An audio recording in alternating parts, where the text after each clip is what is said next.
Week 3. Today we define argument, and I have so much today that I think is going to be beneficial. I'm excited about it. I just ran through the PowerPoint, took a look at all the information to refresh myself, and I'm excited to jump into this with you. I'm sitting by my fireplace, which isn't lit yet, but it will be. Maybe not when we're on here, but once my husband gets up, he's going to light the fire. Um, you can hear the wind. Isn't that cool? Um, So I'm sitting here and it's starting to snow. It's January the 5th. So if you're spring 2025, you'll remember that today is the day the temperatures dropped and the wind picked up. I think we're expecting 40-mile-an-hour plus gusts of wind today. So we have no intention of leaving the house. We have everything we need. We're going to stay right here. Temperatures are going to be in the 20s with 40-mile-an-hour winds. How about no thanks? And so I'm sitting here and I've got the dining room windows open and there's snow flowing all around. It's kind of fun. Anyway, that has nothing to do with what we're going to be talking about. Brief commercial. So my friend Maris owns this shop. It's on Harvard, somewhere between 11th and 15th in that area. Highly recommend if you're looking for fun, unique gifts to get for someone for a birthday, for a holiday, something unique to put in your own home so that you have a conversation piece. Highly recommend that you stop by Black Moth. If you get to talk to Maris, let her know that you're one of my students. Um, she's an amazing woman. She used to be a high school English teacher, and then she decided she wanted to open basically a natural history boutique. And so if you go there, there's lots of taxidermy and jewelry and rocks and animal stuff, bizarre things, very unique. Her spirit is incredible, and you feel it when you walk into the store. It's a little commercial there. I'm wearing my Black Moth shirt. I wear it a lot because I like to advertise for Maris. So excellent store. Right now, there's even a full giraffe head in the store. Massive, yeah, from shoulders up, whole giraffe.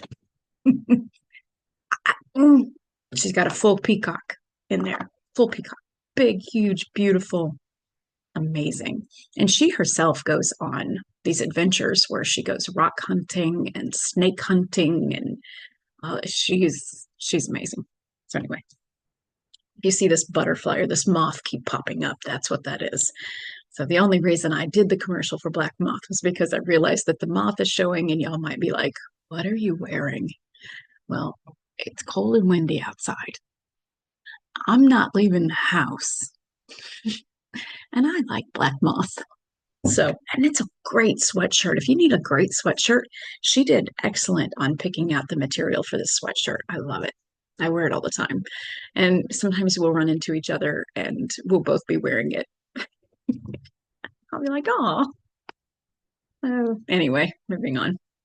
Got great stuff to share with you today. That had a bunch to do with nothing, and you're welcome. So let's get the PowerPoint up and running. We need to talk about defining argument, and we're going to begin with this first slide.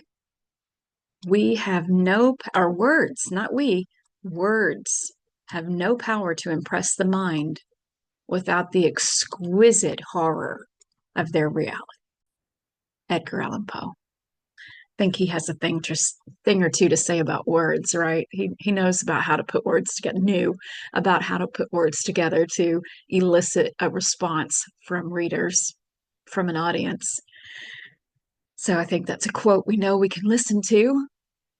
Words have no power to impress the mind without the exquisite horror of their reality. Got to have that emotional push in there behind the words.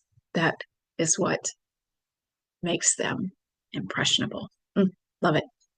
Moving on. Maybe. It seems like every time I'm on this first screen, PowerPoint doesn't want to move forward. What are we talking about today? We are talking about argument. What is argument?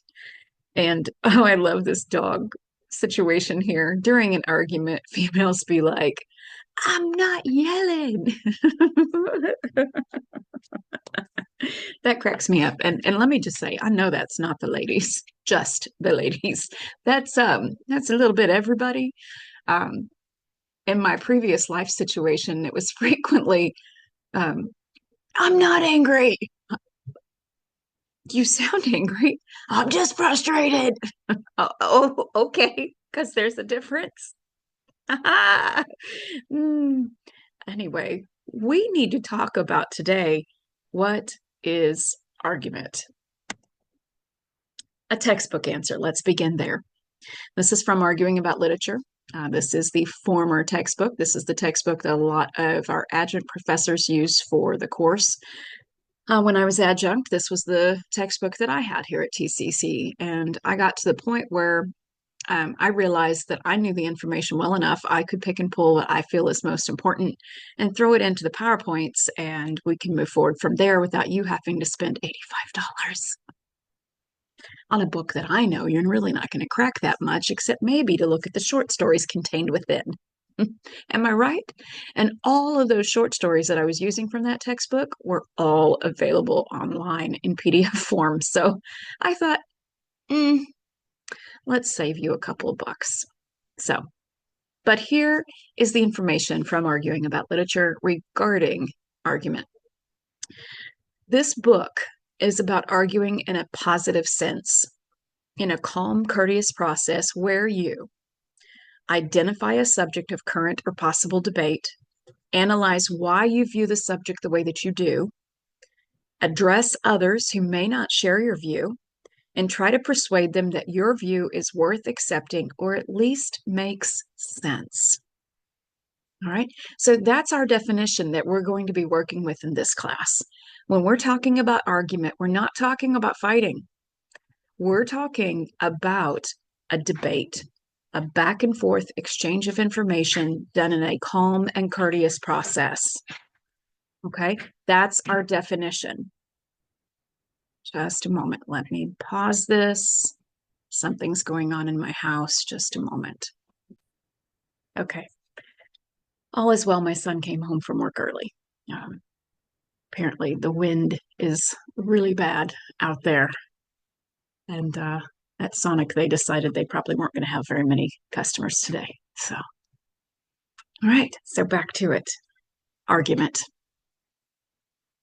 We're looking at a definition that gives us a completely new perspective. And that's what we're going to be talking about as we move forward, is that it is a calm, courteous process. We identify the subject. We analyze why we view the subject the way that we do. We address, not fight with, but address, talk to, have a conversation with those who may not share your view, and try to persuade them that your view is worth winning? No, that your view is worth accepting, or that it at least makes sense, that your view is worth thinking about. That should be our goal in argument. All right. An argument is everywhere. This is one point I like to make because I think when we initially step into it, sometimes we feel a little intimidated by the thought of an argument. We think of like a debate class, right? Or writing this big, massive paper where everything that we think or feel is going to get questioned and poked holes in. Let's take it down to a much more simpler level. Argument is everywhere. It's all around you. So from the textbook, most of this is anyway, coaxing friends who dread horror films into joining you at Saw 12. They wrote that. I've never seen any of the Saw movies, but they're just trying to be funny. Explain the logic of your stand on climate change to somebody out there in the big wide world. Advocate for social causes. Most all of us, if we watch the news to any degree, have strong feelings about what we are told by news anchors, and we're going to talk about that in coming weeks. Petition your city to launch recycling sites. These are all instances of arguments. I'm thinking of starting a petition here in Tulsa to Free the Arkansas River. I really, really miss the river looking like a river. Every time I go over the 71st Bridge or the 44 Bridge and the river looks like a sandbar, I feel like we need to rename Riverside to Sandbar Drive because it's ugly. And I feel like, I might just start a petition, get a whole lot of signatures, and get that delivered to the city board because I didn't care about your Zinc Lake. Now, maybe some of you guys care about Zinc Lake. I don't. I like the Arkansas River flowing. It's pretty. Why don't they just build up restaurants, music venues, things along the river that will stir income for the city, things that people would want to drive to Tulsa to have or experience, right? Zach Bryan is from the area. Why not have a Zach Bryan venue, like a bar and grill somewhere along the river that would draw people in, kind of like Blake Shelton has down in Tishomingo, right? Old Red. Why doesn't Garth Brooks, who's from freaking Owasso, why don't we have a Garth Brooks restaurant and venue, music venue somewhere along the river that people would drive here to come and experience? There are people from Tulsa, big names that could help us draw in tourism that would generate revenue along the river. But no, we want to have this little Zinc Lake where, a few people are going to go and experience their sporting whatevers. That's just not for everyone. So, see, I'm just making an argument here. I'm making an argument. It's a conversation. I'm sharing my opinion. I'm trying to be fair to the opinion of others. I understand that there are those who will enjoy the lake. I understand that there was millions of dollars spent to dam up the Arkansas River. Personally, I believe that that money could have been spent along the river to generate more revenue. I might start that petition. I don't know. Moving on. Convince a pal that GNR rocks forever. Yeah. Guns N' Roses forever. Right? Even on YouTube, we find arguments. So arguments everywhere. It's all around you. And we're going to jump to that argument on YouTube that I'm going to share with you in just a moment here. But I share this information with you because I want you to understand something. You already have an argument skill set. And with people in your life that you're relaxed and comfortable with, you have no problem having a back and forth exchange of ideas with those people. Like you can want a Whataburger hamburger and your buddy wants Brahms. And you can have that conversation and you're going to end up one of those two places. That's an argument. That's a back and forth. Well, here's what I think. Here's what I think. And then you draw a conclusion. This is what we're talking about. And you already have that skill set. You have that skill set at home. You have that skill set with your friends. Now, some people, their home environments might be a little bit more contentious than others. And it's going to be different all around us. But every single one of us has an innate ability to participate in argument in a calm and courteous process built inside of us. We just have to learn how to draw that out. So hopefully that's going to be something that we can come to discover about ourselves today and everything that we're going to talk about. So the next slide here, this is going to take us to a YouTube video. I'm going to go ahead and, I'm just going to stop the share and go straight to it because I have it open here and it's already queued up. So I'm going to open this. This is an argument that I encountered recently online, and I want to share it with you. Thank you for joining me on a rainy day. Nothing new there. So I am in the conservatory, and I want to share a piece with you that is written by a lady called Cassie Phillips. I came across it on Facebook. Somebody had shared it. And it's one of those pieces that I've read, reread, and read again. And it really strikes home for me. So I will share it and then add my thoughts in at the end. So it's called Let Them. Just let them. If they want to choose something or someone over you, let them. If they want to go weeks without talking to you, let them. If they're okay with never seeing you, let them. If they are okay with always putting themselves first, let them.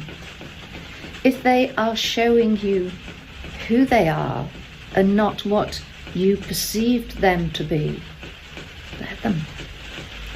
If they want to follow the crowd, let them. If they want to judge or misunderstand you, let them. If they act like they can live without you, let them. If they want to walk out of your life and leave, hold the door open and let them.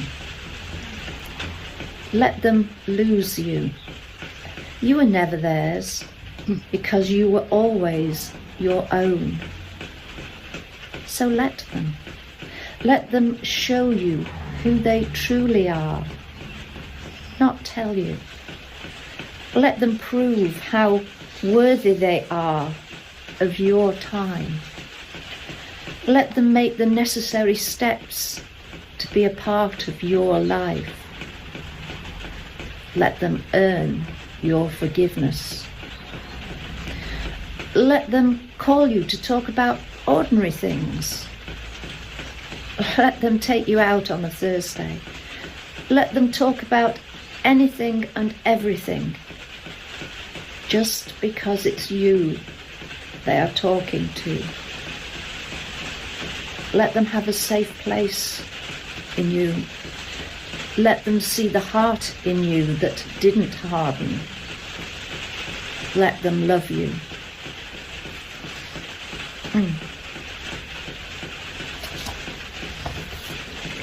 Okay, so as I say, that has affected me on a very personal level. Pause for a deep intake of breath. And I knew it would affect me reading it out loud, so I've actually jotted down my ideas beforehand. You have to accept yourself just as you are without having to make changes for others. If you feel that you have to change to maintain a relationship, if that change is always one-sided, then the relationship might need to be given some consideration. And do not automatically take the blame and punish yourself for any of the things that they have done. Yeah, some of us find that hard to do. And on occasion you might be tempted to heal a rift, but they have to earn a place back in your life. Otherwise, it will be very quickly back to as was, same old. You need to be shown respect and that your needs, your wishes, you are considered. They don't value you, and you deserve to be valued and to be made to feel valued. Let's face it, it's a form of control. Don't let them control you.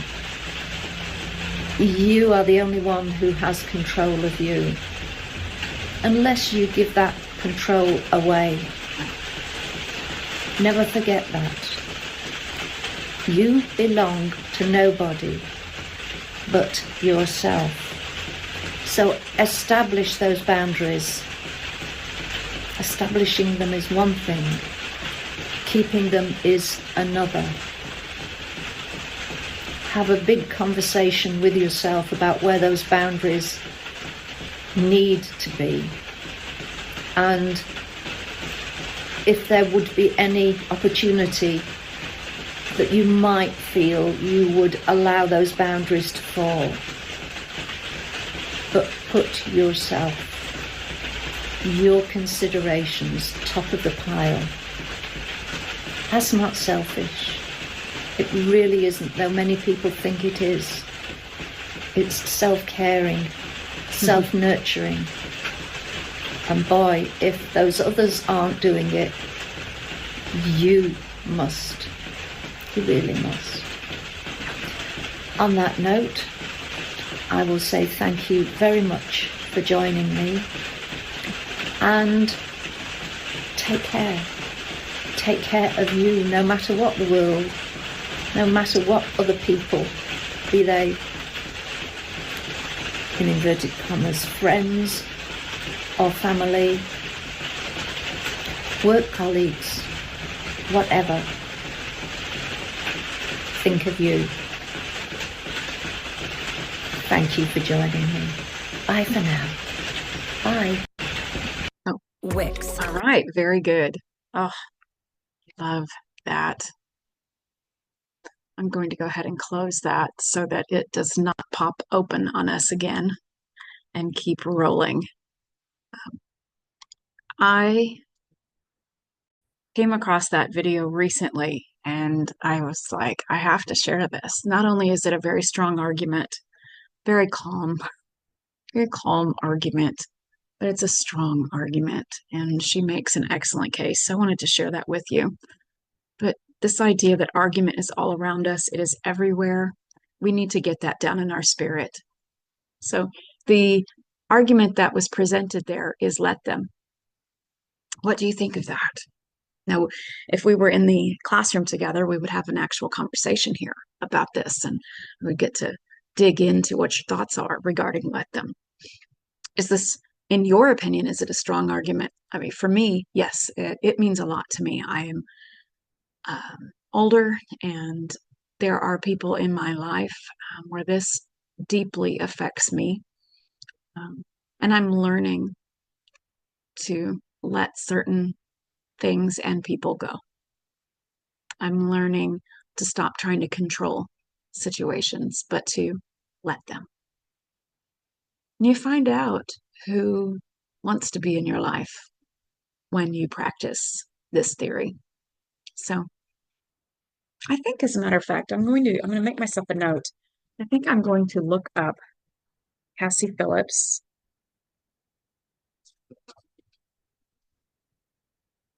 and find the poem and add it to our course shell. I think I'm going to do that.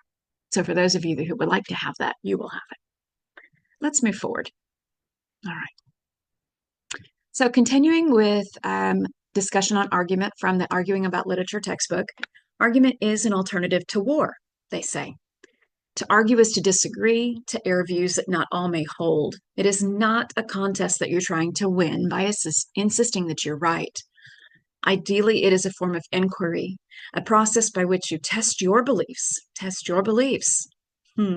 Sometimes we have to dig into why we feel the way that we do and make sure that we can back that up. Do you really know why you believe that? Or do you just believe that because your parents told you to, or because you just always have and you haven't allotted for there to be an opportunity for things to have changed? So, test your own beliefs. Consider others' views. Keep in mind what we talked about last week. Every one of us is different. Not last week, the week before. Every one of us is different. There are 7 billion people on the planet, and we're all unique. Every one of us is different, special, unusual, not the same. We're not cookie cutters of each other. There's one mold for you. And so everyone's going to have different perspectives.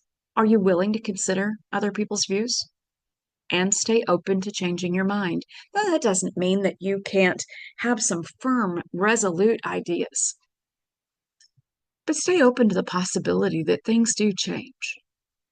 Stay open to the fact that others have differing perspectives and that those are worth at least listening to. Don't be closed-minded. Don't shut them out just because they're different than you. Argument is not about attacking critics. And that's what we see so often in argument, especially in politics. Oh, during election season, oh my goodness. These people, that's what they do at the political level because they know that those of us that are just watching everything play out on TV, we are impressionable. We're like sheep, right? Sheep are often referred to as the dumbest animals on the planet because they'll just follow whoever looks like their leader, their shepherd. They'll just follow whoever. And that's why there's a wolf in sheep's clothing, because the sheep won't recognize the wolf. They just follow. And so we're often referred to as sheep. We're very easily led. We're very easily um, told what to do, what to think. And so they attack one another. And we hear them say mean things about each other. Old man fall down, orange man bad, you know, all of those things. And we go, oh, yeah, I don't like him either, without actually thinking first, without saying, hold on, wait a minute, that's a logical fallacy. You're just using ad hominem, you're attacking the person. What's your actual argument? Where do you get the information that you're using to back up that you feel that way? Like, take the argument to that space when people just start attacking. It's not, it's a ploy, it's a tactic, and it means that the argument itself is lacking when you hear attack of the person happening. So it's not about attacking people who don't believe it or who don't agree with you. Argument is not. Don't attack them. If you attack them, that says something about you and the strength of your own argument. If your argument is strong, you have no need of going on an attack. Just share it and then employ, let them. Here's the information. You do you, boo.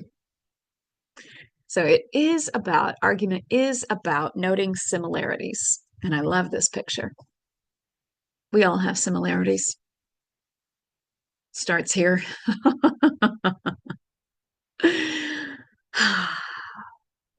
Love that. That's an excellent argument. And I don't even have to say anything about it. You can see it and you understand the argument. Now, I want to share something with you. Recently, I read in a completely unrelated book from Arguing About Literature. I read in a completely unrelated book some principles that align with effective argument skills, specifically noting similarities. Wisdom and insight can come from various sources if we are open to finding it. So, here we go. In the big book, which we in AA call the text of Alcoholics Anonymous, it says, get an idea of his behavior, his problems, his background, the seriousness of his condition and his religious leanings. You need this information to put yourself in his place, to see how you would like him to approach you if the tables were turned. If he does not want to see you, never force yourself upon him. So here, let's go over that line again that I had underlined.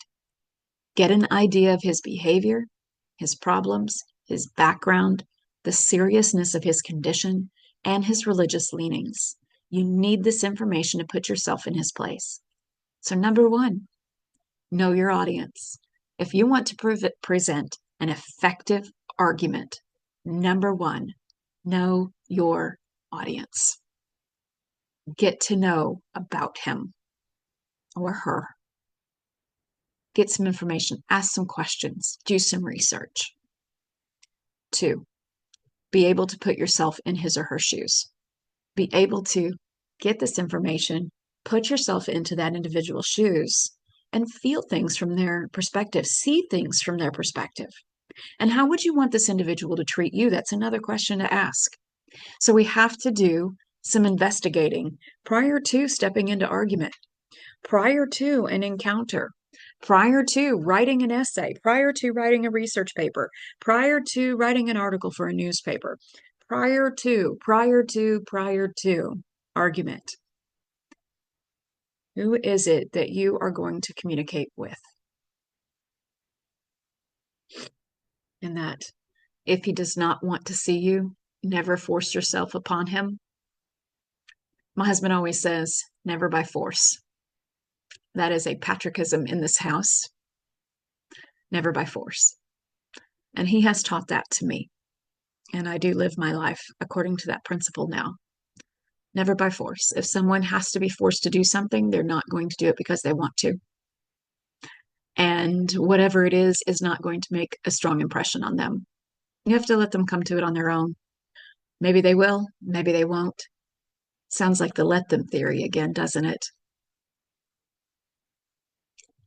But in our house, it's never by force. I love that. The book goes on to say, see your man alone if possible. At first, engage in general conversation. After a while, turn the talk to some phase of drinking. Tell him enough about your drinking habits, symptoms, and experiences to encourage him to speak about himself. If he wishes to talk, let him do so. You will thus get a better idea of how you ought to proceed. If he is not communicative, give him a sketch of your drinking career up to the time you quit. But say nothing for the moment of how that was accomplished. If he is in a serious mood, dwell on the troubles liquor has caused you. Be careful not to moralize or lecture. If his mood is light, tell him humorous stories of your escapades. Get him to tell some of his. Oh, this is brilliant. I love this. If I could, I'd underline, well, I could, but I'd like to underline the entire thing. So much gold here. So when we are investigating, when we are sitting and having a conversation, when we are preparing for argument, see your man alone, if possible. This is you and another individual, or you and a particular audience that you're communicating with. If it's a one-on-one situation, do it, quietly away. But if it's something that you need to go to go to your computer, do your background research, whatever, that's perfectly fine. But I love this. I love how this goes. So we're talking real life application here. Let's say this is an individual where you need to bring an argument, you need to explain something to them, but first you've got to establish those similarities. So you engage them in general conversation. You ask questions, right? Sometimes you need to tell them enough about yourself to gain their confidence, which is why I did what I did on week 1. That was intentional. I share information about myself because I want you to trust me. So if I'm open just enough, if I'm vulnerable just enough, then most often what happens is a bond begins to be established and trust can be had, or at least the beginning levels of trust. And that's a good place for me then to turn right around and to begin to share my argument. And that's exactly what this is talking about right here. You will thus get a better idea of how you ought to proceed. See, in the in-person class, when I'm sharing that information, I'm watching my students. With the online class, I can't do that so much, but I will pay attention to your discussion threads. But in the in-person class, I watch the students' reactions to what I have to say. And it's very interesting to me, especially when I talk about autism, or when I talk about domestic violence, or when I talk about agoraphobia, rosacea, alcoholism. When I talk about those things, I watch the room and I see people reacting. And I get an idea of who understands, who's been through similar things. Body language, we'll talk about that in several weeks from now. But I'm watching and I'm paying attention. And right now, the computer is going to die. So I'm going to pause and go get the power cord. Okay, so I didn't go get the power cord. I just moved the computer. So we're back in the office now. No more wind. No more wind. So we'll jump right back in here. Apologize for that. Of course, it really wasn't an interruption for you because I paused the recording. It's fine. It was a pause for me. Make sure that I got us going here. Yes, I did. Okay. So let's move on to the next slide here. Know your audience. Alone if possible. Engage in general conversation and read the situation. Watch body language. Listen to tone and make adjustments. get a better idea of how to proceed, and get him to talk about himself. So you get the other individual to start talking about themselves a little bit, and you listen, listen, listen, listen, and you get information. It's like ammunition, if you want to look at it in that way. I don't really like that description, but that's really at the heart of the matter what it is. You're getting ammunition for yourself so that you can make a strong argument to this particular audience. So let's read more. When he sees you know all about the drinking game, commence to describe yourself as an alcoholic. Tell him how baffled you were, how you finally learned that you were sick. Give him an account of the struggles you made to stop. Show him the mental twist which leads to the first drink of a spree. We suggest you do this as we have done it in the chapter on alcoholism. If he is an alcoholic, he will understand you at once.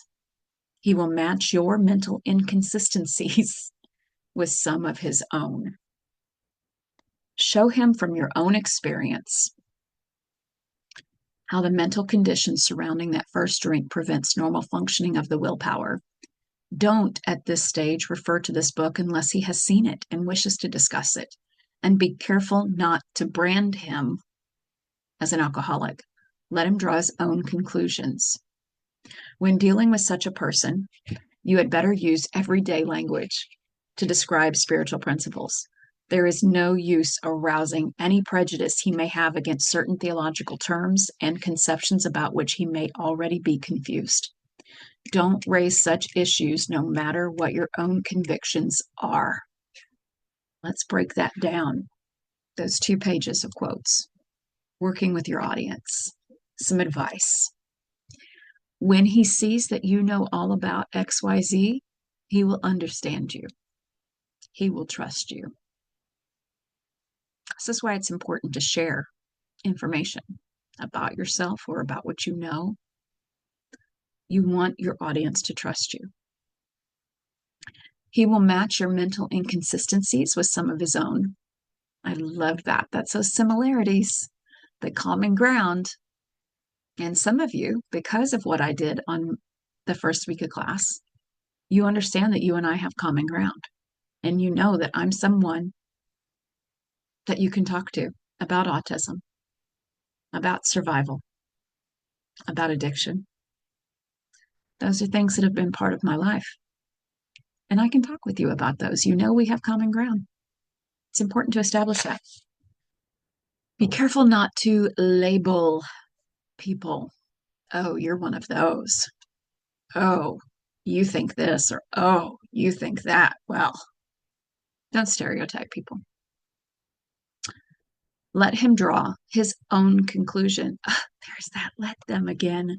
And this book, the one I'm quoting from right now, was written almost 80 years ago. Interesting. That's not a new theory. It's been around quite a while. Let him draw his own conclusion. Let them come to it on their own. You just present the evidence, you present the argument. Let them come around to thinking, perhaps changing. And I like this next one, right? You better use everyday language. Use the language the audience is going to hear. Use the language the audience will understand. Very important. We're going to get to that again a little bit later this morning, or when you're watching this. There's no use arousing any prejudice he may have. Don't arouse biases. Don't make statements that are going to make somebody go, oh yeah, well. Leave your biases out of things. Just the facts, ma'am. Here's my story. Here's why I believe what I believe. You can do that without having bias enter into the conversation. And don't arouse their biases. Don't say things like, well, being a Catholic's the only way to do this right. Because what if this person is an atheist or a Methodist or, something different along those lines, a Buddhist even, and now they're automatically going, oh, well, I'm not going to listen to you. We don't approach things that way. Don't arouse biases. You can say, from my experience. This is where I am, and this is what my belief system is, and that's based on my experience. And I understand your experience is different from mine, and I'd love to hear all about it. I'd like to understand why you feel the way that you do. Don't raise such issues no matter what your own convictions are. And so the idea here is keep yourself in check. Don't get emotionally involved. This is a conversation. It is an argument. It's a back and forth exchange of ideas. Goes on to say, if he thinks he can do the job in some other way or prefers some other spiritual approach, encourage him to follow his own conscience. We have no monopoly on God. We merely have an approach that worked with us. But point out that we alcoholics have much in common and that you would like, in any case, to be friendly.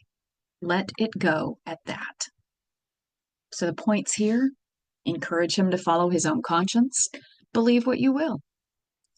Here's what I think, but I encourage you to think about it, but believe what you will. And then understand we merely have an approach that worked for us. See, that's important to say to someone when you're having argument is, this works for me. And then I put in the parentheses there, you do you, boo. That's one of my favorite little sayings at this point in my life. You do you, boo, man. You do what you're going to do. And that's perfectly fine with me. And that, again, is another way to view, let them. Let it go at that, is what the text says. Me, I say, you do you, boo. But I hear Mel Robbins. Does anyone else hear Mel Robbins? Do we hear Mel Robbins? Anyone? Anyone? I first encountered the let them theory from Mel Robbins, and it was actually this video here. This is a short one. I'm going to play this one for you. I just heard about this thing called the let them theory. I freaking love this. If your friends are not inviting you out to brunch this weekend, let them.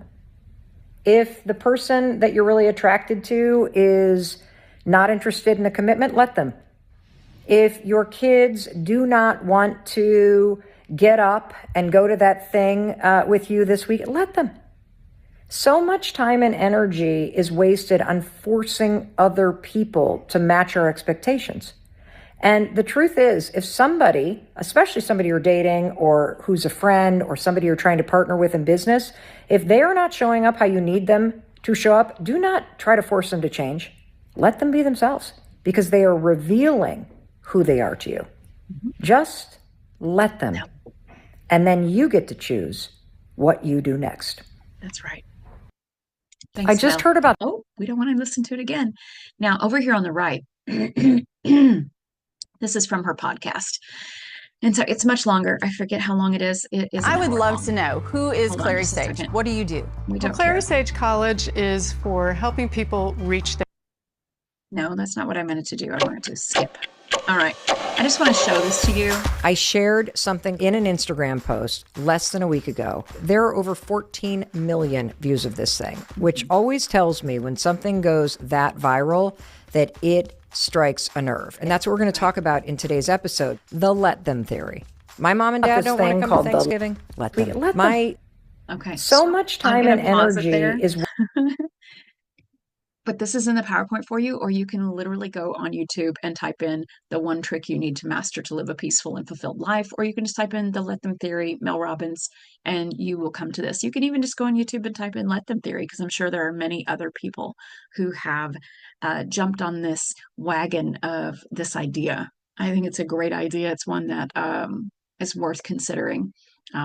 But you do you, boo.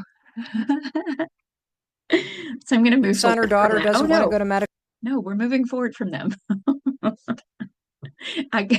Putting two videos on one page is apparently complicated for me. So, let them.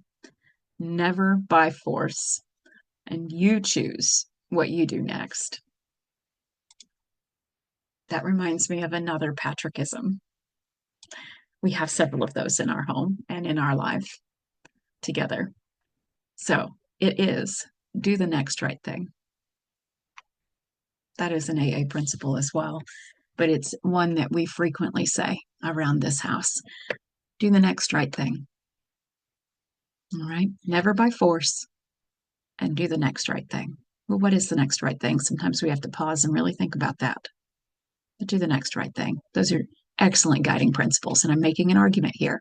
My argument comes from experience, life experience. Do the next right thing. Oh, my stomach just growled. And never by force.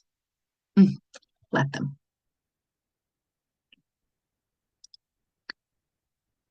Back to arguing about literature. Alternative to war continued. We always want to treat other positions fairly and adjust our own thinking as necessary.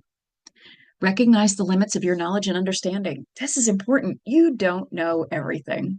Some of us like to think we know everything.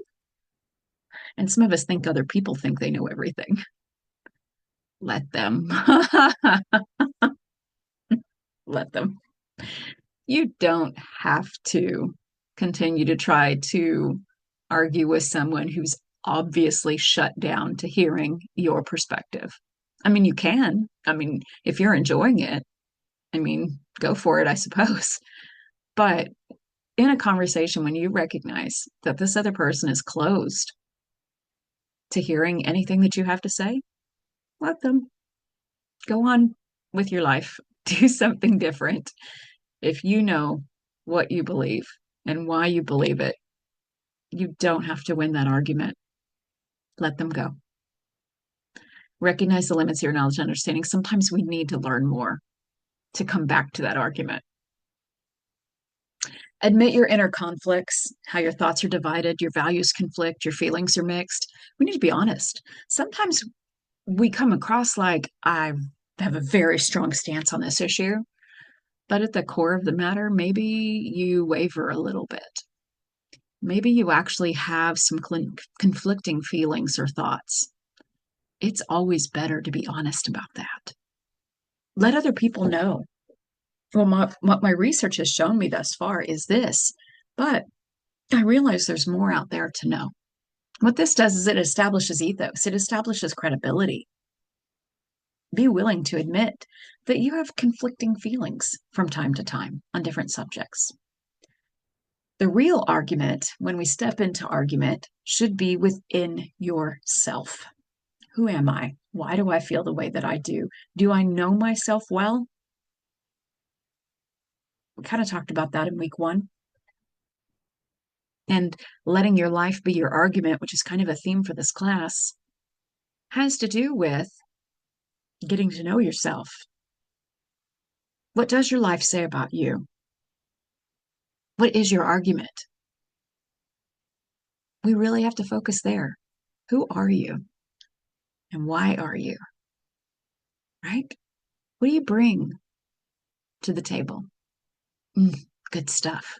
Well, if you're not 100% sure, then here's what you do. You step into life doing the next right thing, never by force, and let life begin to play out around you. Study, read, ask yourself questions, get to know you. And I love what that older lady said, right? Watch that video again and again and again. You need to do some self-care. Take care of you. Love it. Love it. Argument should teach you about yourself and what you still need to learn. In argument prep work, always look inside and, can't see the word, ask.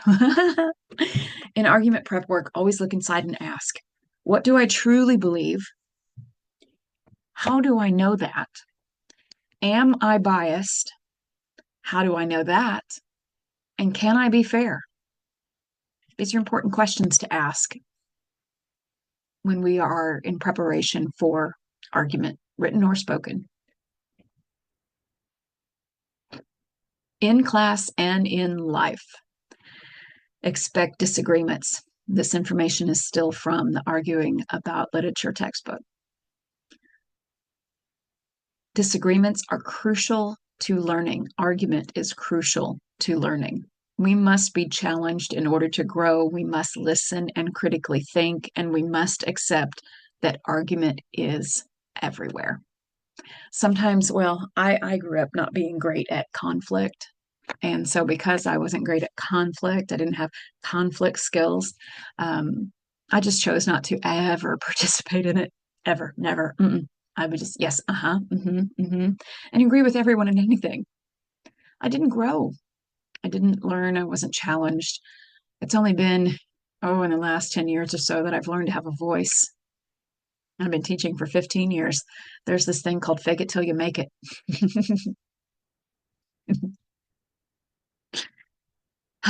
Yeah, it's good stuff. Argument. So important that it starts within you. Who are you? And understand arguments all around you. We cannot avoid it. And I want to go back to the point that I began with, really, or one of the points there in the beginning is it's already a skill set that you have. I had it even though I didn't recognize it. Because there were instances where I might be with my best friend and we had a different idea of what we thought might be fun for that evening. And I was able to express to that person where I felt safe what I wanted to do. So I had the skill set, I just didn't know it. So we have to recognize that we have that argument skill set already, and we need to refine it, grow it, get to know ourselves, get good with let them, and then understand we have to know our audience, get to know something about the audience. So we better know how to present our argument to each individual audience. It will be different every time. This semester, spring 2025, I have 5 Comp 2 classes. And here's something. Every single class will have the materials presented in a different way to them. Now, this is the online class. We're not interacting with one another, actually. So I can only come on here and dry kind of pretend that I know who you are and just give the information. But in the in-person classes, I will have an opportunity to interact with them, to watch their body language, to have conversations with them. And so what will happen in the in-person class is I adjust to each classroom of individuals because each classroom develops its own personality. And so I adjust my message according to the personalities of that group. And so the lecture might be very lighthearted and fun with a lot of laughter in the 11 o'clock class because they're a little more awake. But in the 8 o'clock in the morning class, they're dragging in, they're barely awake. They're like relying on their coffee for life. I'm going to have to bring the information a little differently in that classroom. And see, I have to know this. And I learn this by paying attention to my audience. And one thing that I want to point out here is argument is art. It truly is. I found this quote from Jerry Spence, and I thought it was fantastic, so I included it here. And that's a picture of him. The art of arguing is the art of living. We argue because we must, because life emends it. Emends means demands. Because life emends it. Because in the end, life itself is but an argument. Argument done well is art. It requires preparation. It requires thought. It requires creativity. It requires persuasive techniques. It's exciting. It's art. And I love that last line there. Life itself is but an argument. That reminds me of our course quote. Let life be your argument. Let your life be your argument. So Jerry Spence is basically saying the same thing there as Albert Schweitzer. It's a beautiful idea. So I wanted to, at this point, I thought I had a slide in here about it, but I don't.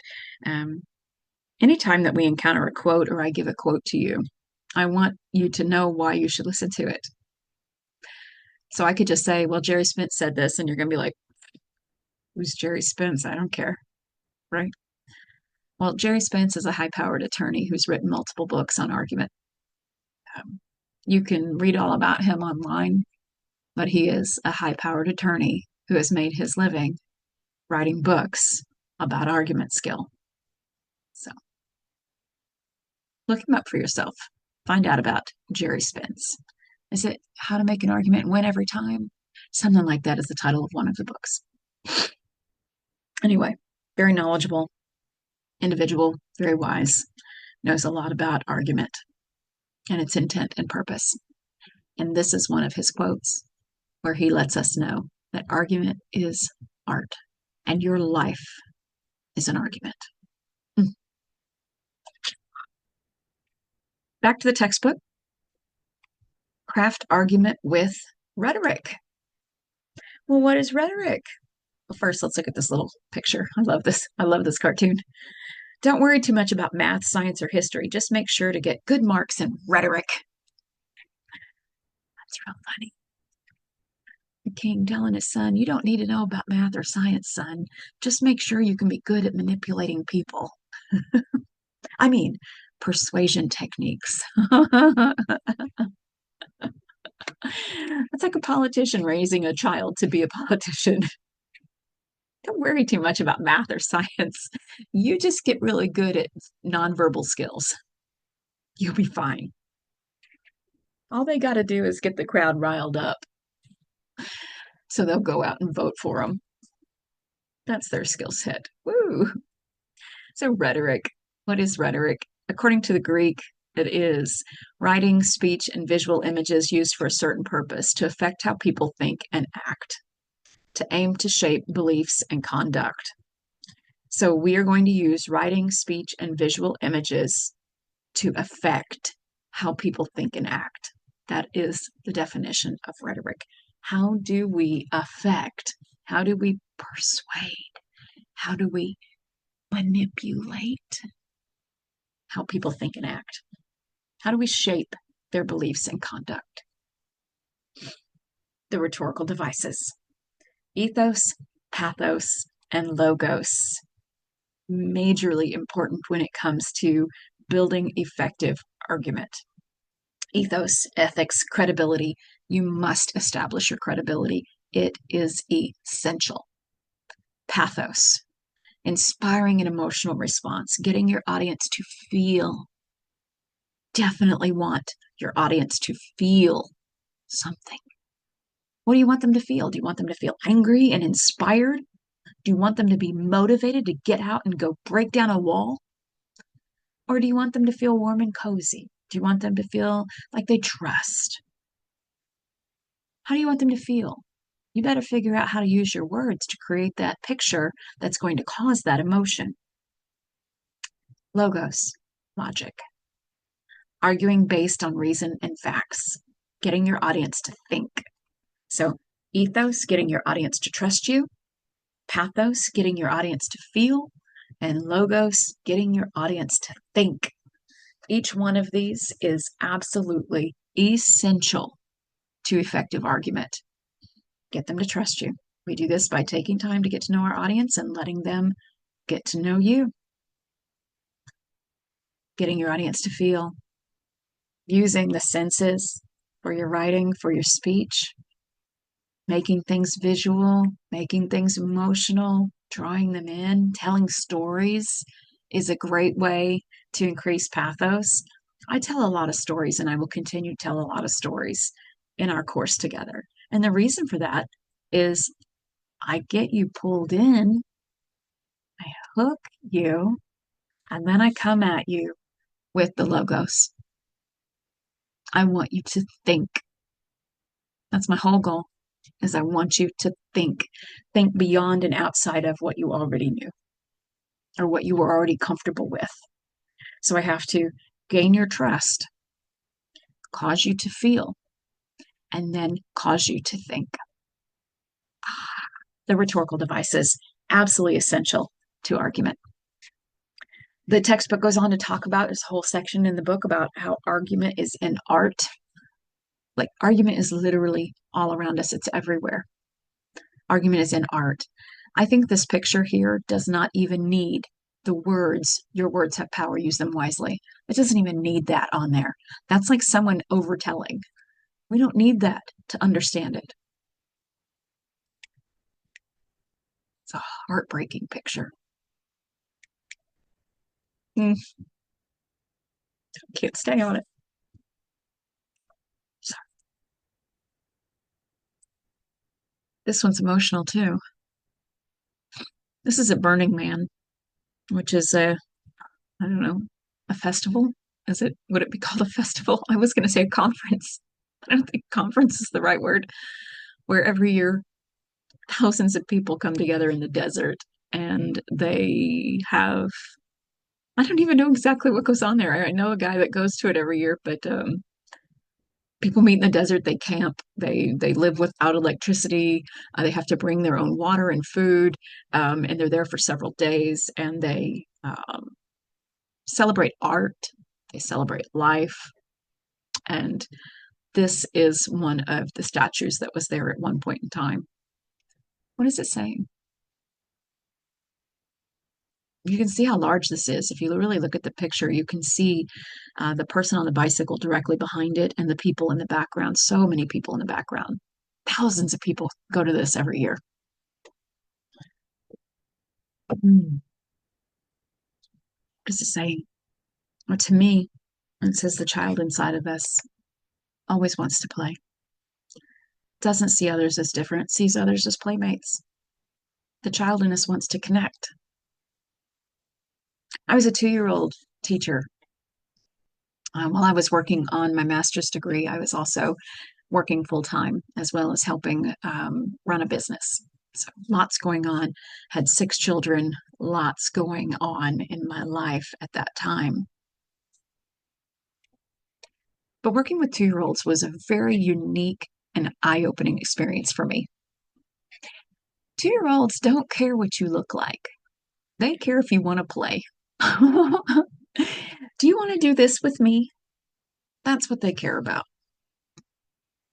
They run around, they hold hands. It doesn't matter who it is. They're all best friends. It's adorable.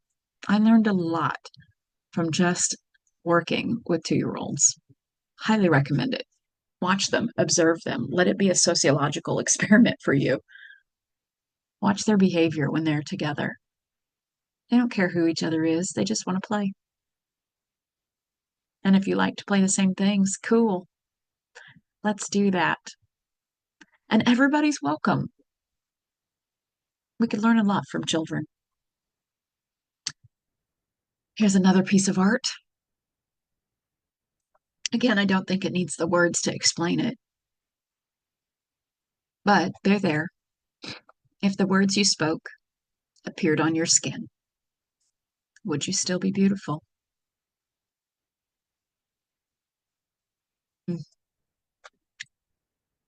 Another quote. Your words have the power to hurt, to heal, open minds, open hearts, and change the world. Never forget the responsibility you have over the words that you speak. Each one of us has that responsibility. And this is an argument. This is an argument. We're encountering an argument right now. We could disagree with this. We could make a case against this if we so chose. And if you did, perfectly fine. Everyone can have their own opinion. I shared it because I agree with it. In an argument, you are responsible for much of its success. That's kind of heavy, but you are responsible for much of its success. And then we have to define what we think success looks like in an argument. I know there are some people that just feel like, well, if I win the argument, then I'm successful. But in the overall picture, if all you accomplished was making a person back down and then probably not want to talk to you much ever again, did you really win? I mean, I guess it's dependent upon how you view life and what your perspective is.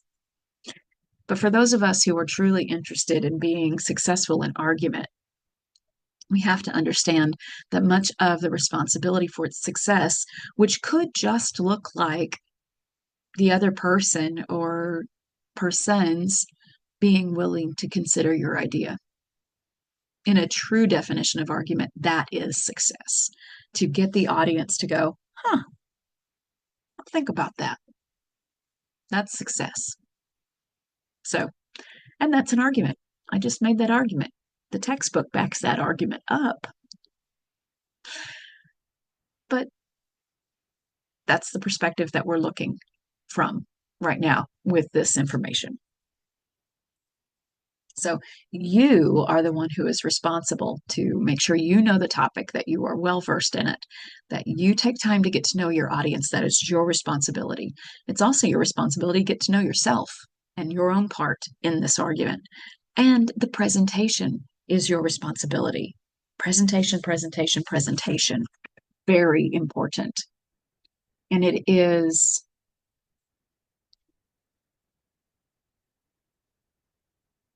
in week 4 that our Coursera is going to be delivering quality work. And then in week 5, Coursera will be present with purpose, create, deliver effective presentations. So we'll be talking about presentation with Coursera. So the presentation is your responsibility as well when you make an argument. Textbook goes on to talk about strategies for analyzing an argument. Number 1, you want to identify all the argument's basic elements, map the argument's path, have an outline, have a structure to your argument. And it's not this week. Which week is it? We are going to, next week, week 4, we're going to talk about organizing arguments. And then identify the values that the argument honors. What's at stake here? What's at stake inside that argument? Identify words in the argument that can have more than one definition. We have to be careful. English is a complicated language. We have to be very careful with our language because depending on who we're talking to, people from different cultures, and we have different cultures right here in Tulsa, but different cultures, different generations use words differently. And you need to make sure that you're using appropriate language. And that goes back to what we saw in the big book of AA. It's talking about language choices. You need to ensure that you are using the appropriate language, basic language, the language that your audience uses so that you can connect with them. There are a lot of words in the English language that have more than one meaning. It's fun. I always tell students that are just learning English, you have all my respect. All of it. To have to learn this language, oh, no, thank you.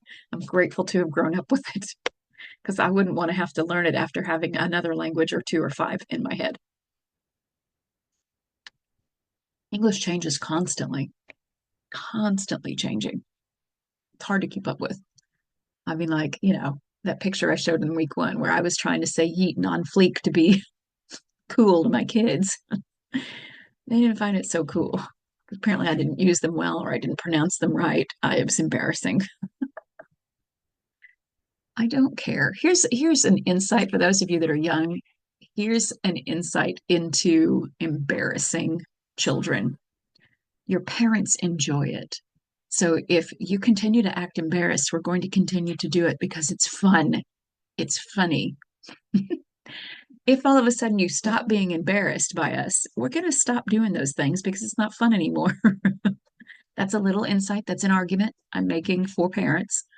Just giving you some insight they might not want you to have, but it's the truth. And those of you in the room that are parents, you know that I'm speaking the truth. We do it on purpose because it's funny. Your discomfort, your embarrassment is funny. And if I can still get away with it from time to time, I still do it. It cracks me up. So anyway, maybe that's not nice. That's for us to decide. Let them. So let's define argument using another Comp 2 textbook. When I first began teaching at a college level, I used a textbook called Writing Arguments, and this was at Vatterott College. This book was ginormous. I'm not sure who picked it out for a trade school English class, and I always posted that question to people in power because it was way too big. It was university level. It had lots of large words in it. It was very complicated, super thick, lots of small writing, not many pictures. Like it was a beast of a book.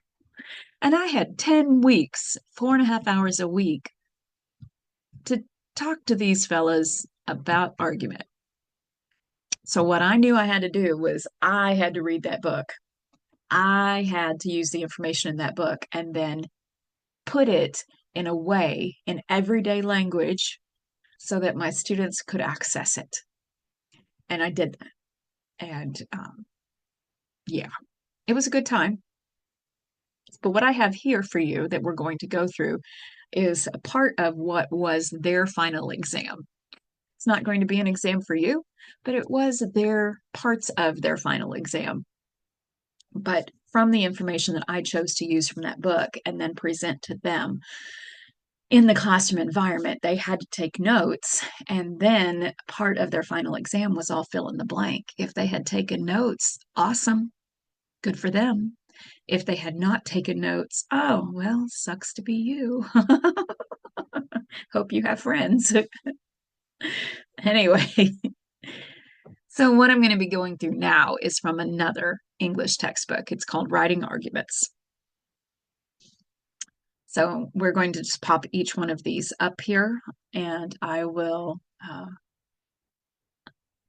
talk about the line, fill in the blank, and we'll move through it. But argument issues surround us, and what follows are imperative things to know about argument. First of all, the difference between an argument and a quarrel or a fight is emotion. Once emotion gets involved, it's no longer a true argument. Then you're fighting. Then you're quarreling. And here's a truth, right? Let's do this one and then I'll share the truth. Argument does not imply anger. Once anger gets involved, the true argument stops. Once emotion steps in, true argument stops. And I would venture to say most everyone hearing my voice right now has been in a fight, a verbal fight. Now, let me ask you this question. When you had someone yelling at you, were you listening to a word they said? Or were you preparing your rebuttal? Or just trying to get away? If you were preparing your rebuttal or just trying to think about how I can get away, you were not listening to a word they said. And see, that's what happens. When emotion gets involved, anger steps in, we no longer listen to one another. We shut down. At that point, there's no point. At that point, it's a waste of time. Absolute waste of time. When emotion gets involved, when anger steps in, it's no longer an argument. It's a fight. An argument is a process of rational inquiry. Now that says rationale, doesn't it? It's rational inquiry. The goal of the community of writers and readers, communicators of every kind, should be to find the best solutions to the problems or issues under discussion. The goal with argument should always be to find the best solution. How can we compromise? How can we come to a consensus? How can we make it so that everybody is heard and that everybody can walk away going, okay? That should be a goal with argument. Argument involves truth-seeking as well as persuasion. So we need to be about seeking our truth, but we also need to be doing it with some rhetorical devices. We want to be using ethos, logos, and pathos in the pursuit of the argument. Be persuasive. Use persuasive techniques. And again, we're going to just keep beating this horse. Not that I'm advocating violence against horses. It's just a cliche. Don't beat a dead horse. What is the cliche? Now I don't forget. I don't remember. It's like jumped out of my brain and now it just feels inappropriate. But we want to make sure that we are using persuasive techniques. Okay. And in order to do that, you have to know your audience. That's what I was trying to get around to, is make sure you know your audience so that you know how to use the rhetorical devices, so that you know how or what is going to cause them to want to listen to you. When you make an argument, you want to always keep, here we are, get ahead of myself, the audience in mind. You have to. You have to. Otherwise, you're just blah, blah, blah, blah, blah. You're talking to hear yourself speak. You're writing for your own pleasure. You're not considering the audience. You're not making a pinpointed argument. Psychologist Carl Rogers calls the believing game empathetic listening. Now, the believing game is when You're crafting an argument to get someone to believe you. And in order to do that, he says, you have to cause them to feel empathetic towards you. And you need to be empathetic with them. And so, in a sense, it's a game. And it goes back to what I read from the AA book. You need to get them to trust you, and you need to know some things about them. Both of those things come into play. And Carl Rogers here, he calls that empathetic listening. I need to know about you, and I need you to know about me. And we'll use all of that information to help us step forward into this discussion. Do y'all want to know something really cool? I want to tell you something really cool. Did you know? You probably didn't. I'm going to tell you something you didn't know. Maybe there's a handful of you that know. But AA itself, in part, is founded on principles from the great psychologist Carl Jung. I love that information. That blows my mind. I've done the research and the study. A lot of it's in the forwards of the book. But one of the founders of AA actually had traveled to Europe to get help for his alcoholism from Carl Jung. Paid lots of money to go see Carl Jung, and actually took away some really great principles that were then combined with some medical insight and then some spiritual principles. And these things were all brought together to create the program. 90 years ago. Brilliant. Amazing. Carl Jung. Now, right here, we're talking Carl Rogers, but it took me there in my head. When you can summarize another person's argument, you discover what you heard and understood. When you can listen to someone's argument and then summarize it, maybe regurgitate it back to them. So what I heard you say was, and then summarize it. And that's also a counseling technique, but it's an argument technique. When you can regurgitate back to them, summarize back, or even just on your own time, write a summary of what you heard. Make sure you know what you understand about what they're trying to say. And you do that well by a summary. And then we need to know this. Understanding a new field or idea requires us sometimes to learn a new vocabulary. Sometimes we have to learn new things so we can be effective in our arguments. You need to get good with that. We need to be willing to learn new things, new words even. Now, here's a picture of argument if I ever saw one. Talk about needing to try to see things from your audience's perspective. Excuse me. If 4 would just walk a few steps and look at the thing from 3's perspective, he would see 3's perspective. And if 3 was willing to take a few steps and walk around to stand next to 4, he would see it from 4's perspective. They are looking at the same damn thing, but they see it differently because their perspectives are different.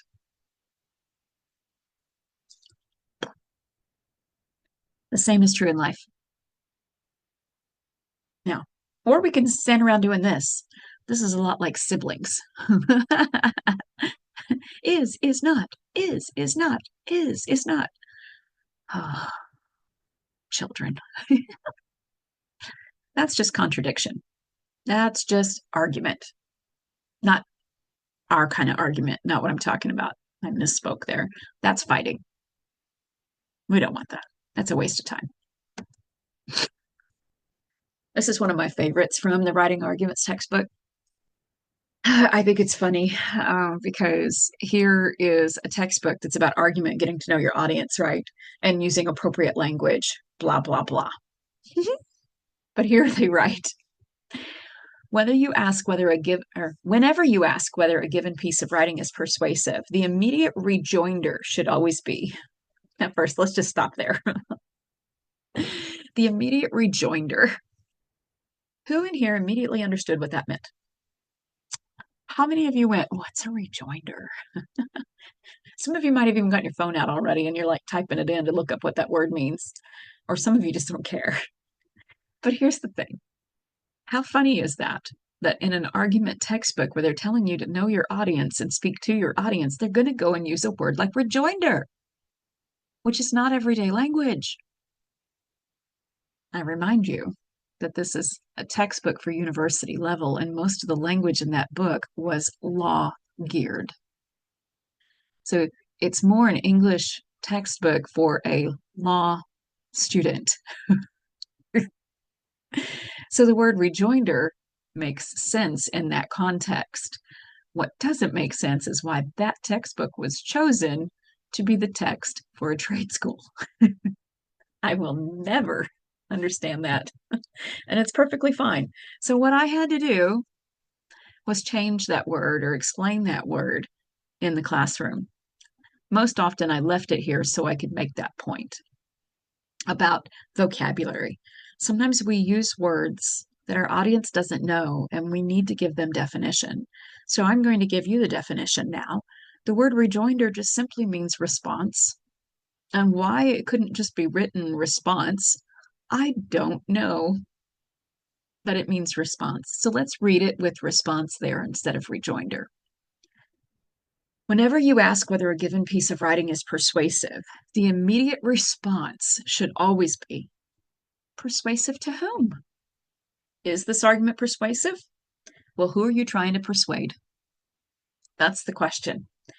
How can I know if my argument is persuasive? Well, you have to know who the audience is. Will the audience think it's persuasive? Have you done everything that you can to gear it toward that audience? That's where the thought process needs to be. Critical thinking incorporates reading to believe, being open-minded, and reading to doubt, being skeptical. When you encounter an argument, you need to be willing to be open-minded and skeptical at the same time. Don't just take arguments at face value, but be open-minded, right? Both of those are important. We could spend more time talking about that, but we're going to keep moving forward. When you read as a doubter, and so this is that being skeptical. When you read as a doubter, you question the writer's logic, the writer's evidence, the writer's values, and the writer's reasons for developing the argument. So when you encounter an argument, where is its logic? Always make sure that an argument has logos in it. If an argument does not have logos in it, let it go. If it's purely pathos, that's just somebody that's trying to persuade with nothing to back it up. So where's the logic? What is the logic? Where's the evidence that backs up the logic? Is it verifiable? Can you look it up for yourself? What does the writer value?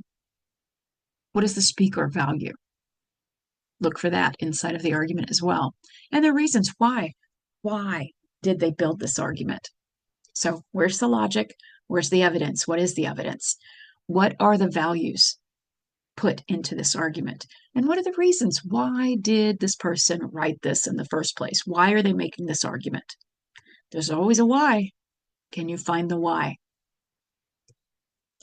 Unwillingness to accept any assumption or argument makes the argument impossible.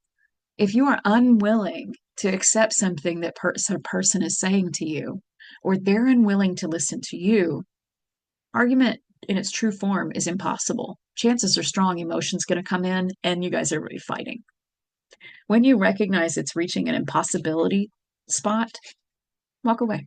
That's a good spot for let them. Our way of seeing the world is shaped by our values and our beliefs, just like every other person. We have to know that. We have to understand that when it comes to all the arguments we're going to encounter in life, the opposite side, their perspective is shaped by their values and beliefs too. We have to be careful not to trample those if we want to be effective in our argument. Now, free writing can help you write an argument because you don't always know what you believe until you word vomit. get your thoughts out, and then read them over. So if you know what your topic is, and before you really start crafting your argument, if you know what your topic is and you're not 100% sure where it is that you stand, do some free writing. Just get everything out of your head that you know, get it on paper, put it away for a while, and then go back to it, read through it, see what it is that you wrote. You can get a good idea of what you believe and what you know about that topic. You might find out you don't know near as much as you need to. And so that's a good way to determine what you still need to research. Here's another one of these. We're looking at the same thing. We just have different perspectives. And I love this quote. I have no idea if Tom Hardy actually said this or not. I just like the quote, so therefore I'm sharing it with you. What we do with it is up to each one of us individually. I feel like it's a good quote. But again, no verification whether or not Tom Hardy said this. So I'm not even going to pretend to say that Tom Hardy said this because I don't know that Tom Hardy said this. So I will say that I do like Tom Hardy because Venom is one of my favorite characters. I am a fan of the anti-hero. So before you argue with someone, ask yourself, is that person mature enough to grasp the concept of different perspectives? Because if not, there's absolutely no point. Are they mature enough to understand that it's okay to have different perspectives? If not, there's no point in that conversation. It's just going to be a fight. Good quote. Good thought. I like it. It would be interesting to figure out who actually said it, but I haven't taken the time to do that. And I should. So let me make myself a note here.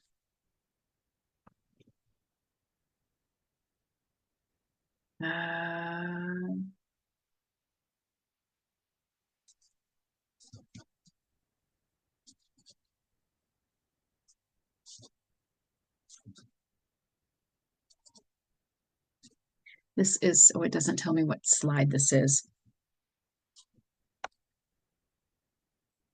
I'm making a note. Find out who actually said it. And if I find out it was Tom Hardy, I'll be so excited.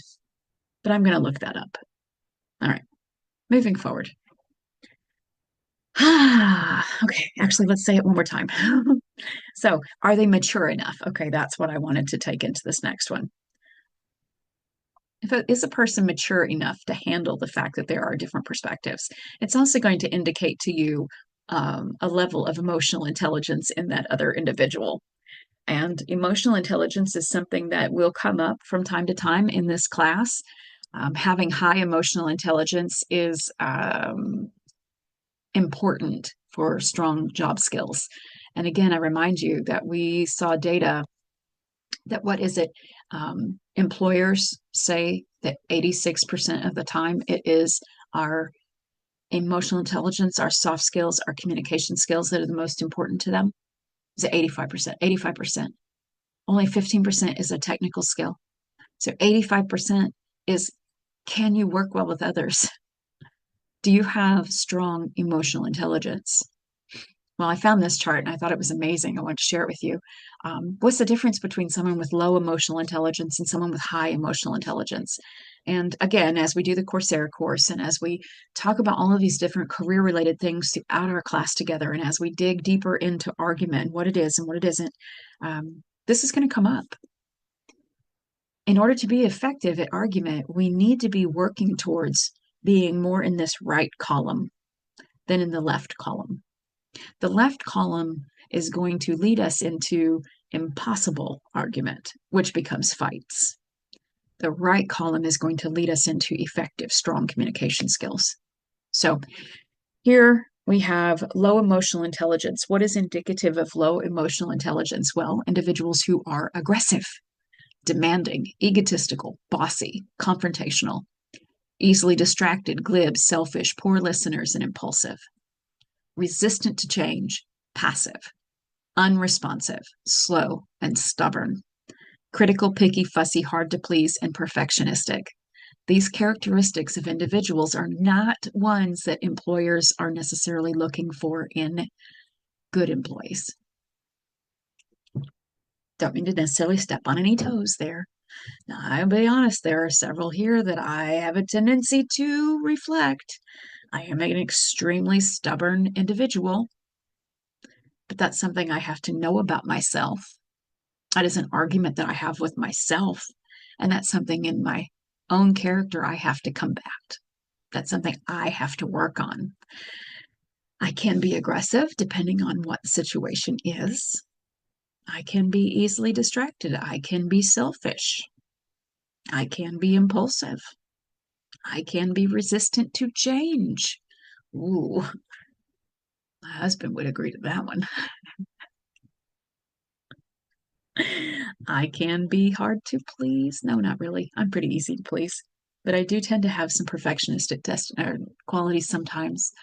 These are character defects. These are things about myself that I need to be aware of that I can work on and change because I want to be fully in this right column. These are goals for me.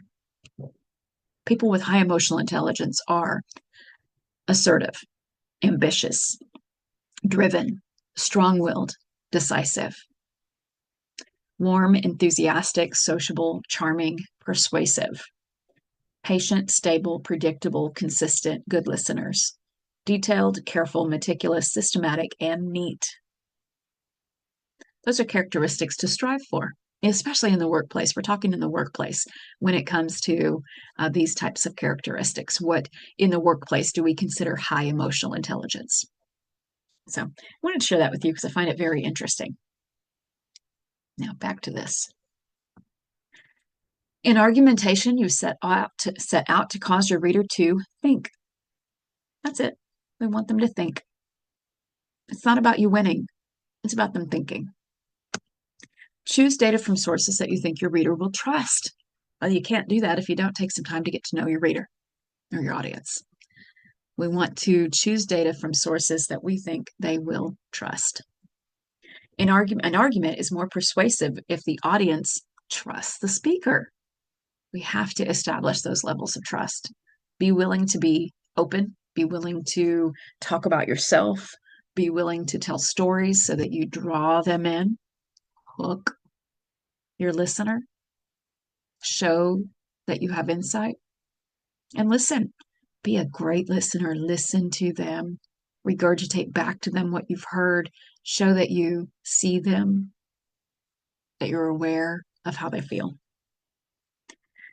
Arguers create pathetic appeals when they connect their claims to their readers' values. What is your reader value? Connect to it. Appeals to pathos become illegitimate or false when they confuse an issue. When you make a thing too emotional, it's going to confuse it. So be careful not to do that. Using concrete language means to use very specific details. When we are writing an argument, being as specific as possible is necessary. And this is something that in my How to Increase Your Word Count handout, I probably need to add. I do have a section there about be descriptive, but I need to up that to argument skill in that specifics help an argument. So be detailed in your description of ideas and things and people. Over explain uses more words, and it ensures that your argument is clear. Using narrative language, meaning first person, I'm telling this from my perspective. I'm telling it like a story. Using narrative language means inviting the reader to relive your experience with you as he or she reads your argument. You want to be inviting. That's why the syllabus is written the way that it is. They gave me permission, not just me, but multiples of us when we took the Design Institute a few years ago here at TCC, to make our syllabi inviting. And so there's a lot of I language, a lot of, it's like it's me talking, using my personality in the text. And you know, I know a lot of you are like, oh my gosh, it's a syllabus, I don't want to read this. But I have made an effort to at least make the syllabus bearable to read by putting my personality into it, in a lot of it. Not in the whole thing, but in a lot of it. Some of the language was given to us by the school and we're not allowed to change it. So, but in those areas where I have the power to make those adjustments, I did add inviting language. It was intentional. So that's something that we can keep in mind and do. You must identify not only your audience's resistance to your ideas, but the why, the reason. Why are they resisting you? Why don't they want to hear anything you have to say? Why don't they want to at least consider this idea? Why? If you can identify the why, then you can address the why. If you can address the reason, that's a whole different argument in itself. But if you can unlock that, then perhaps you can come back to the initial argument and get a little farther with it. Why is always the question. Why? Why do they feel the way that they feel? Why do they think the way that they think? Why? So how do we do that in this class? Well, I have created a series of questions, and up to this semester, my Comp 2 classes saw these questions on almost a weekly basis. Well, for 6 to 7 weeks of the course, this was the focus of the course. We would read a short story and then utilize these questions. Now, I have moved that to my Comp 1 class, and we have created this course to be the career-centered course. However, I have taken those same questions and I have created this to be a critical thinking worksheet for argument. And I've given this to you on Blackboard. There might be a time or two, there's going to be a time or two where we use it in relation to an argument that we read, but not in the same vein that I was using it before. Now my Comp 1 students are going to be doing that. But I want you to be familiar with this. These are questions, and in this order that you should ask when you encounter an argument. So over here on the side, it says these questions will guide you through discovering the why in an argument, a story, a movie, a song, etc. Use them so often that they become a part of your critical thinking process. So this is just an excellent way to work yourself through what is the message of that argument. Number one, what are your thoughts? What's your emotional response to the argument? How do you feel after the argument encounter? Number two, what do you think the author, the writer, the speaker, the marketer, the politician, the preacher, the producer, the singer thought you already knew? What assumptions were made? Number three, what is the historical or situation context of the argument? What's going on in the world at the time this was put together? Look at the context. What was going on in the world that the author might have been responding to? Number four, what are three things, events, or ideas about the arguer's life that could have impacted the writing of the short story or the argument? Number four is essential. This is your why. It's essential to understanding the message of any argument. What are some things about the arguer's life that you need to know in order to step forward into dissecting that argument? Now, I love doing this with short stories. One of my favorites is doing this with The Yellow Wallpaper by Charlotte Perkins Gilman. And the reason for that, and I'm getting ahead of myself, I think. And if I do, that's fine. But in that short story, the first time I read it, I hated it. It was terrible. It made me feel like I was crazy. I read it so often now that to me it's like reading the lyrics of a song or listening to a favorite song. It's so beautifully written. It is a description of incipient insanity, and it was written that way intentionally by the author. She's writing about the rest cure that 130 years ago is what doctors would place on women who they deemed hysterical because they didn't have all the psychological understanding that we do today. Right? We label everything as this or that today. Back in those days, they would have just said that you were hysterical and you should go home and lie down. And so it was called the rest cure. And Charlotte Perkins Gilman, when she was Charlotte Perkins, had the rest cure applied to her. And she set about trying to abide by it. And it didn't work for her. It literally about drove her crazy. And so she said, fish this. I don't mean fish. She said, fish this. And she set about going to work. And she's got some amazing, brilliant quotes about work. And I know I'm going to have you encounter those later in the semester, so I'm not going to give them away right now. But what you discover if you do that study into Charlotte's life is this short story is a depiction of what she herself went through. If you don't study Charlotte's life in order to understand the story, you're never going to get a good understanding of the story. You're just going to get to the end of it and go, what the crap was that? Ew, I don't want to read that again, and walk on. And you completely miss the meaning and the message. She wrote another bit called Why I Wrote the Yellow Wallpaper. And in there, she straight up says part of her intent with it was to save other women's lives. And she says, I know it's saved at least one. And because of that, she's happy with her work. It's beautiful. It's absolutely beautiful. But we dig in and we discover the why. Why did this person write this? You can do it with music too. Favorite songs. Why did they write that?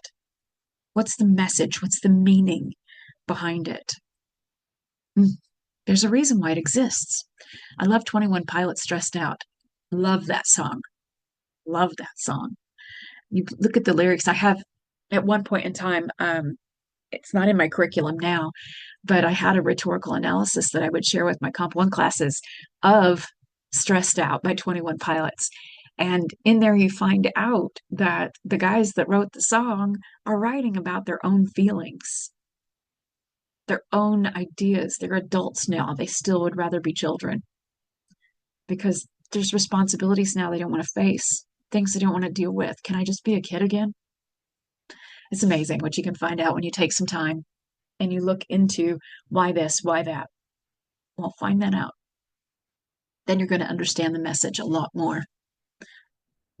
The next one here is we ask ourselves, what is the intended meaning? But you can't ask that until you know about the author, you know about the time period that it was written in, what was going on in the world, what is the author responding to? Number 6, what are literary elements in this argument? Setting, plot, theme, characters, point of view, tone, symbolism, metaphor, simile, hyperbole, personification, irony, conflict, resolution. Every argument, doesn't matter what form it comes at you. It could just be somebody talking to you in the kitchen. Whether they know it or not, they're using literary devices. They're using framing. We might tell a story about someone else. That story has characters, and you're including particular characters on purpose because you're trying to elicit a particular response. There are certain people in your life that if you're trying to convince your mom to let you go out with some buddies, you're going to leave out the fact that this or that character is going to be there. You're only going to talk about the characters that you know your mom likes. Literary devices, they're part of argument. Look for them, find them, call them out. The next one, how do the rhetorical elements, logos, pathos, and ethos, back up the intended meaning? Logos, pathos, and ethos should be everywhere. They're part of argument. But again, like I said a few minutes ago, if it's purely pathos, question it. If there's no meat in this argument, that's a good opportunity to go, thanks, but no thanks. Absolutely. Especially like television commercials. So often those are pure emotion. Those Folgers people, they're just going to create that, the soldier comes home. He's been gone forever. It's early morning. He goes in, he makes a pot of coffee.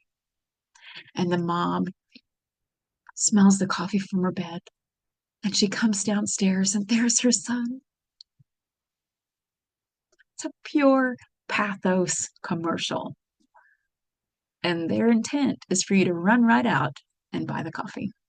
You'll have the same experience. It'll make you feel this way too. There's no logos. There's no ethos. It's straight pathos. So, I'm not saying don't go buy some Folgers coffee. I'm saying just pay attention to the argument that's being presented to you. Does it have logic? Does it have credibility? Does it have those rhetorical elements in there with emotional palate? I can respect an argument that's got lots of pathos in it because I know that person, that individual, is creative. They know how to manipulate. But you, as a reader, as an experiencer, need to be able to locate those inside an argument and then ask yourself what you choose to believe. 8, do you believe the arguer was effective in his or her message? That's always an excellent question to ask. Was the arguer effective? Well, for me, out of all the short stories that I'm getting in Comp 1 now, at the end of the day, for me, out of all 5 of them, because we're going to read Richard Connell, Lawrence Hill, Stephen King, Ray Bradbury, Kate Chopin, Shirley Jackson, Charlotte Perkins Gilman, and Ursula Le Guin. Out of all of those, for me, at the end of the day, Charlotte's the most effective in her message. But that's for me. And a lot of that has to do with I understand her message in a very deep way. And so for me, looking for her logos, pathos, and ethos is an adventure. It's something I enjoy. And then the last question, how does the argument or its outcome impact you? Does the argument impact you? That's a very important question to ask. And if it does, why?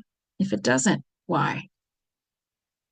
So this is a list of questions that you get familiar with it, begin to be a natural walkthrough of critical thinking for you as you encounter arguments.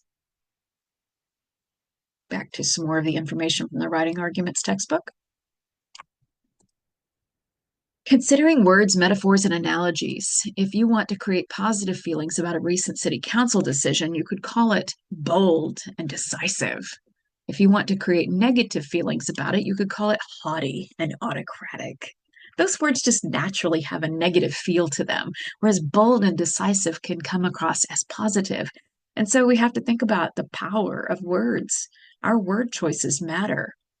You can intentionally choose positive words, and you can intentionally choose negative words. One of my favorite short stories by Stephen King is The Man Who Loved Flowers. In Comp 1, we read it. I love that short story. The first, let's say 2/3 of it, your adjectives are soft, sweet, spring, or words like spring. Everything's happy, everything's peaceful. People are laughing, people are talking, there's flowers being purchased. Like, this is a nice evening if you're the romantic type. Enjoy Greater New York, enjoy. And then we come to the line, at 73rd Street, he stopped and turned right. This street was a little darker, lined with brownstones and walk-down restaurants with Italian names. A stickball game was going on in the fading light. And then it goes on from there, and the adjectives change. Now we have fading, dark, shadows, vague. The word descriptions gloom, purple. The words change. They have a more negative feel, especially when clumped together. Whereas the beginning of the short story, everything, like I said, is soft and sweet. It's happy, it's romantic. And now we get to the final third, and it's dark, shadowy, sprawled. Ugly words, negative words. You set the mood with the words you choose to use. In participating in classical argument, an arguer must sometimes concede to an opposing argument rather than refuting it. Sometimes it's better. Let them walk away. You don't have to keep participating in that, especially if you're verging on the edge of a fight. If you recognize that emotion is creeping in, anger is creeping in, it's a good time to go, well, we're good. I understand why you feel the way that you do. And we're not going to come to a point where either one of us is going to win, because that's not the point of this conversation. We just need to be willing to think about each other's perspectives. Walk away from it. Conceding in an argument is not a bad thing because it can build ethos. If you're willing to say, I hear what you're saying, and I recognize what you're saying, and why you feel that way. If you're willing to do that, you're building fairness. You're being credible to the other individual. Say, I understand where you're coming from and why you believe that way. You can walk away at that point. It doesn't have to continue. Now, you're able at this point to go do some more research so you can combat their ideas better if you so choose, and revisit the argument later if you're that person. Nothing wrong with that. Choose a layout that avoids confusion, boredom, negative reaction. Now, this applies, and we'll talk about this next week, but this applies even when you're putting an essay together. If when I pull your essay up, the format is not what I required, I am not going to jump into reading your essay in a good mood. Okay. You don't want a negative reaction. You want to make sure that your layout, your presentation is what is going to please your audience. Be visually pleasing with your argument. Make it easy to read, follow, or understand. Again, we will talk more about this over the next couple of weeks. In week 4, we're going to talk about organizing your argument. And then in week 5, we are going to talk about some tips and tricks for writing. That's one of my favorite weeks of class. I've got some great information to share with you. You're also going to be encountering this in your Coursera courses. So it's good stuff. Visually pleasing, very important in an argument. The use of color can move readers emotionally and imaginatively. I don't want to stick on that point. That's a huge point, but color has a lot to do with a psychological response to an argument. If it's if you're making a presentation of some kind, you want to ensure that the colors that you use are not going to be off-putting to your audience. In creating visual arguments, you must determine what is persuasive to whom. So when you're putting it together, you want to make sure that you know what your audience will be pleased with. So you're going to have other professors who have different pet peeves than me. So you'll want to make sure that you address those in your presentation of your essays. Very important that you're framing your argument in a way that your audience is going to accept it. So argument may feel complicated. It's not. If you care about the content, the audience, and the outcomes. Choose to look at it this way. I love this. The Writing and Arguments textbook talks about this in detail. But I'm just going to briefly give it to you in a nutshell. So think back. Now, most of you are very young, so you didn't live in the way back age. But years ago, before a lot of technology came along, if you went to see a play on the stage, there was great care taken with how a mood was set on that stage. And so off to the side, they would have these light projectors.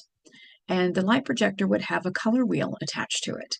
And someone would have to turn the color wheel in order to reflect a particular color onto the stage, a particular feeling onto that stage. If it's night and they want you to feel like it's soft, they're going to project a purple glow onto the stage. So they'll put the color wheel just between red and blue in the right spot. Click it right there. If they want it to be, it's the middle of the day and the sun is bright, well, it's going to be a yellow on the color wheel. And whatever mood you need projected on the argument that's happening on the stage, you change the color wheel. You turn the crank. You change the mood by adjusting to the argument. We should do the same thing. You need to be willing and able to change the mood, change the color, change the words, change how you argue based upon who your audience is. I love that. I love that description. And I looked for a picture or a GIF of an old stage light, but I didn't find exactly what I was looking for. So I put this together, but that's what I'm talking about here. This always makes me think about the Nancy Drew game. Every time I come to this part of the discussion, I think about a Nancy Drew game. I don't know if any of you have ever played the Nancy Drew video games. I have a son who's obsessed with them, and it was years ago that I started playing those. It was, well, my daughter's 25. We're talking, it's probably 23, 24 years ago that I started playing Nancy Drew video games with my good friend Lauren up in St. Louis. Our kids were little, and so some of them were in school, some of them were still littles at home, and so during the daytime we would get together and we would play Nancy Drew games just to keep ourselves from going crazy with toddlers. And then my kids were starting to watch. They wanted to know about it, so then they started playing them. And my now 18-year-old is still obsessed with the Nancy Drew games, and they've gotten better over time. But I thought they were really good way back then too. We used to literally like scream when things would jump out at us because it was fun. But it's a lot of puzzles. It's a lot of logic. They're good fun. Highly recommend the Nancy Drew games. But there's one in particular, I think it's called The Final Scene, and it's set in an old stage house in St. Louis. And it's just super great. So I'm always thinking about that when I'm talking about the stage. The whole entire video game happens inside this old playhouse that's set like down on Delmar Street. And it's spooky. It's very spooky. And even you as Nancy Drew, sometimes you can die. It's not okay. Anyway, that's where it makes me go in my head. I love that game. So the goal though with argument is always critical thinking for yourself and for those that you are presenting your argument to. Critical thinking. That brings us to the end of this week for the video lecture. That was fun. I don't know if you enjoyed it, but I enjoyed it. Lots to talk about. By the way, that's my niece in the picture. You guys are like, what's the random picture? That used to be in a PowerPoint where we read So What Are You Anyway by Lawrence Hill. My niece gave me permission to use her picture, so I like it. I think it's a cool picture. Anyway, your homework is the discussion thread, defining argument. You're going to give your reactions to everything that I've said in the video lecture. Maybe not everything, maybe the things that stood out to you, if anything did. Maybe you're like, this professor is absolutely ridiculous and so silly. That's perfectly fine, because I know that that's true.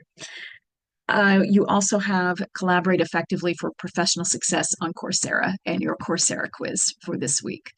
If you have questions or difficulty, please reach out to me, 918-994-2324.